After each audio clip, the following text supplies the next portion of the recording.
Om Swastiastu, yang saya hormati Dr. Imade Gede Sunari Eskom MCS, selaku dosen pengampu mata kuliah Desain dan Analisis Algoritma.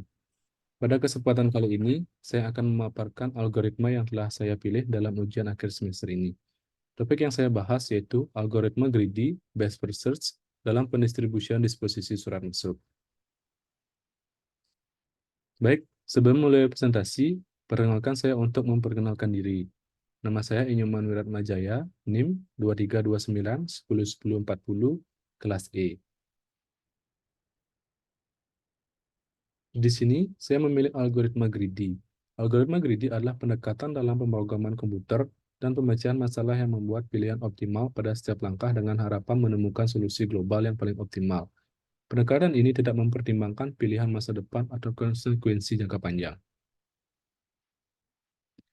Karakteristik dari algoritma greedy yaitu pilihan lokal yang optimal, kemudian tanpa adanya backtracking, kemudian efisiensi waktu dan sederhana, kemudian tidak selalu optimal, dan yang terakhir adalah solusi maksimum atau minimum lokal. Baik, secara spesifik, algoritma greedy yang saya pilih adalah algoritma best first search, di mana algoritma pencarian ini menggunakan pendekatan greedy untuk menelusuri tree dengan cara memilih jalur yang paling menjanjikan pada setiap langkah. Terdapat dua konsep dalam best first search, yaitu heuristik dan pemilihan simpul. Heuristik di sini berarti algoritma ini menggunakan fungsi heuristik untuk menilai dan membandingkan simpul dalam tree. Heuristik di sini bisa berarti biaya, jarak, atau probabilitas keberhasilan. Kemudian pemilihan simpul. Pada setiap langkah, algoritma ini memilih simpul dengan nilai heuristik terbaik. Kemudian untuk studi kasus yang saya angkat pada UAS kali ini adalah penerapan algoritma greedy based search dalam pendistribusian disposisi surat masuk pada layanan kantor virtual Bali, di mana layanan kantor virtual Bali merupakan aplikasi persuratan secara elektronik di lingkungan pemerintah Provinsi Bali. Jadi setiap surat masuk pada suatu perangkat daerah akan didistribusikan atau didisposisikan oleh kepala perangkat daerah, misalnya Kadis atau kepala badan, kepada unit yang ada di bawahnya. Di sini saya mengkolaborasikan antara metode SAW yang sebelumnya telah saya coba buat dengan metode best first search yang akan digunakan untuk menentukan jalur proses pendistribusian surat. Di mana pada metode SAW ini saya menggunakan 4 buah kriteria, yaitu jumlah disposisi yang telah diselesaikan, kemudian jumlah disposisi belum selesai, kemudian rata-rata waktu penyelesaian disposisi, dan yang terakhir adalah rata kecepatan respon disposisi, di mana hasil akhir dari metode SAW ini adalah nilai akhir dari kriteria atau disimbolkan dengan FI.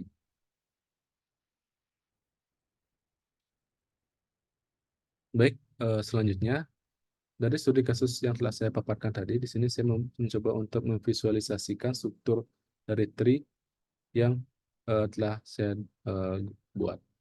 Jadi di sini ada Kadis sebagai node tertinggi, kemudian di sini di bawahnya ada kepala bidang. Di sini saya memvisualisasikan ada dua kepala bidang. Sebenarnya masih banyak kepala bidang yang ada, cuman agar mempermudah visualisasi, jadi saya cantumkan dua kepala bidang saja. Kemudian di bawah kepala bidang ada ketua tim, dan di bawah ketua tim ada staf yang berada pada level paling bawah. Di sini ada bobot atau nilai akhir kriteria VI tadi. Selanjutnya dari struktur tree yang sudah saya buat, saya mencoba untuk membuat sebuah pseudocode untuk mempermudah penulisan dalam bentuk algoritma, di mana struktur tree tadi yang dalam bentuk tree yang pada slide sebelumnya saya buat dalam bentuk struktur data seperti ini, di mana struktur data ini akan digunakan dalam proses pada algoritma yang telah saya buat. Baik, setelah saya coba untuk menjalankan algoritma yang tadi, jadi dari Kades nanti akan langsung menuju ke Kabin Komunikasi dan Informasi Publik dengan mempertimbangkan nilai heuristik, yaitu bobot PI yang terbesar, 0,75. Kemudian dari Kabin Komunikasi dan Informasi Publik akan menuju ke Katim 2 yang memiliki bobot paling besar, kemudian menuju ke Staf 2 dengan bobot paling besar. Jadi alurnya adalah dari Kades, kemudian Kabin Komunikasi dan Informasi Publik, Katim 2, dan Staf 2. Baik, kemudian saya akan melanjutkan dengan melakukan analisis efisiensi waktu dari algoritma best research yang saya gunakan, di mana terdapat 5 hal mendasar dari analisis efisiensi waktu ini, yaitu parameter, basic operation, base case, worst case, dan average case. Baik, yang pertama adalah parameter. Parameter yang digunakan dalam analisis efisiensi waktu ini adalah data tree atau suatu data tree yang sebelumnya sudah saya paparkan, dan inisialisasi node awal yang akan digunakan dalam proses pencarian dengan best first search.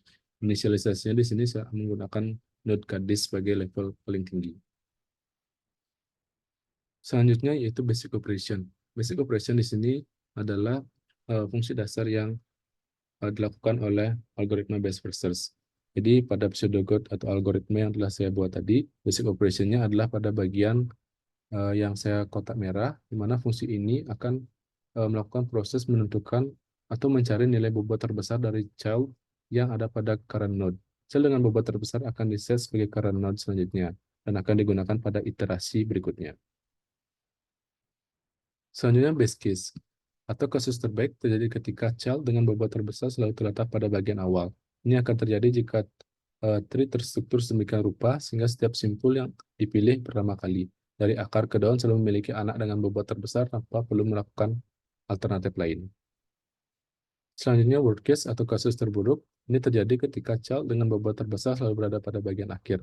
Ini dapat terjadi jika simpul dengan bobot terbesar selalu ditemukan di akhir pemeriksaan atau tree sangat tidak seimbang.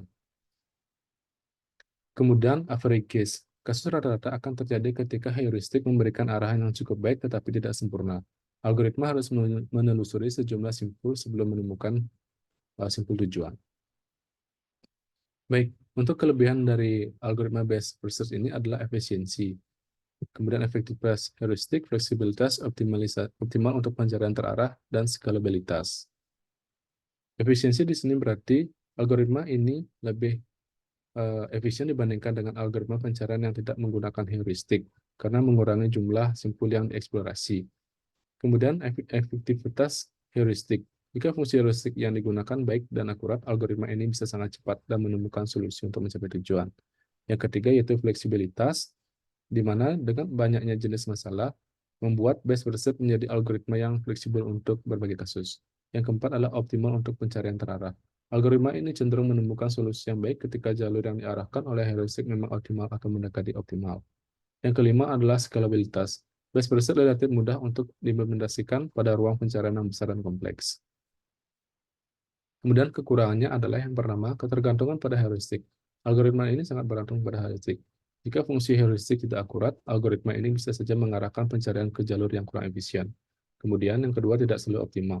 Best research tidak menjamin penemuan solusi optimal, kecuali heuristiknya adalah admissible dan konsisten seperti contohnya pada algoritma ASTAR.